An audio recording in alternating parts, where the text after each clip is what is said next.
What is usually meant by classical music normally is all that sort of music which is not pop, nor rock, nor jazz.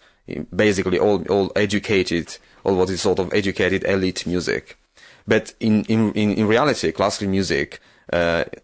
technically speaking, is just refers to a very, very limited historical period, which goes from the last decades of the 18th century until 2 or 3 decades of the 19th century, so just 50 years perhaps, and comprises works such as those of Haydn, which is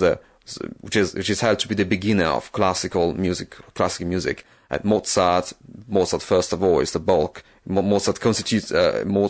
music constitutes the bulk of classical music, and then Beethoven as the last representative of classical music. And the last works of Beethoven by most specialists are not regarded as any more classical, but they already forestall what is then to be recognized as romantic, the romantic movement that can be ascribed to the romantic period in some terms. But with what we mean with classical music, I mean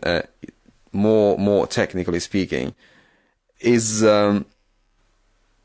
the definition of a very tight form, which does not anymore need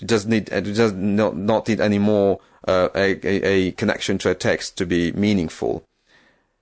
and which builds up its own music, its own discourse. For example, we have a theme, a development, and another theme, another unfolding, and then we have a sort of clashing of these two themes, which creates contrast, and we have a sort of discourse which may or may not be linked to something external. But even if you do not if you do not link to anything, to any symbolic discourse, it still makes a meaning in itself, and it's on its own terms, which is a novelty in music actually, because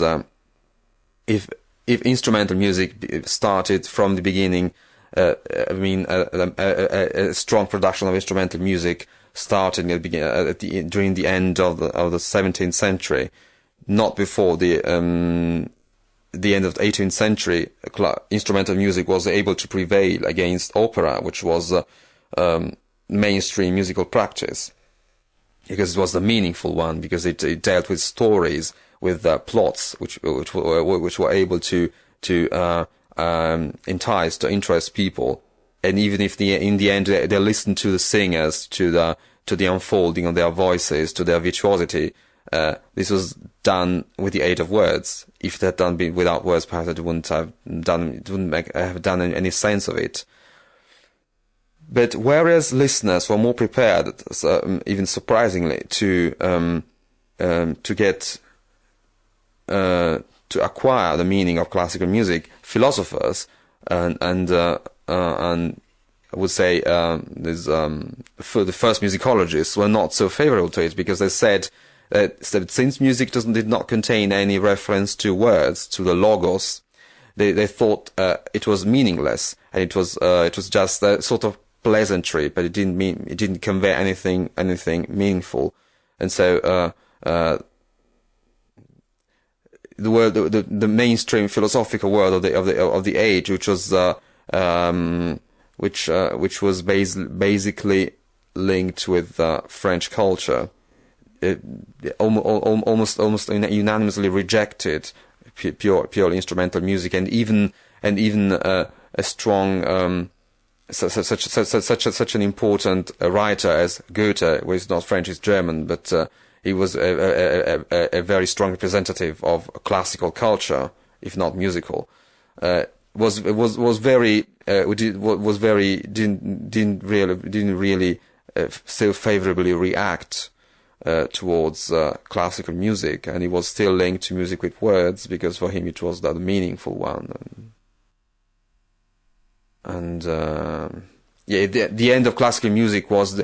when the dissolution of these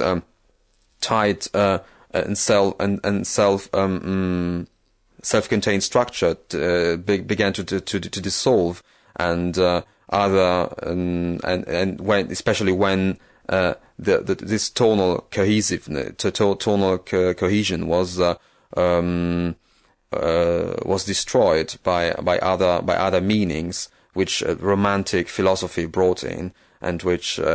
made it impossible for music to work any longer as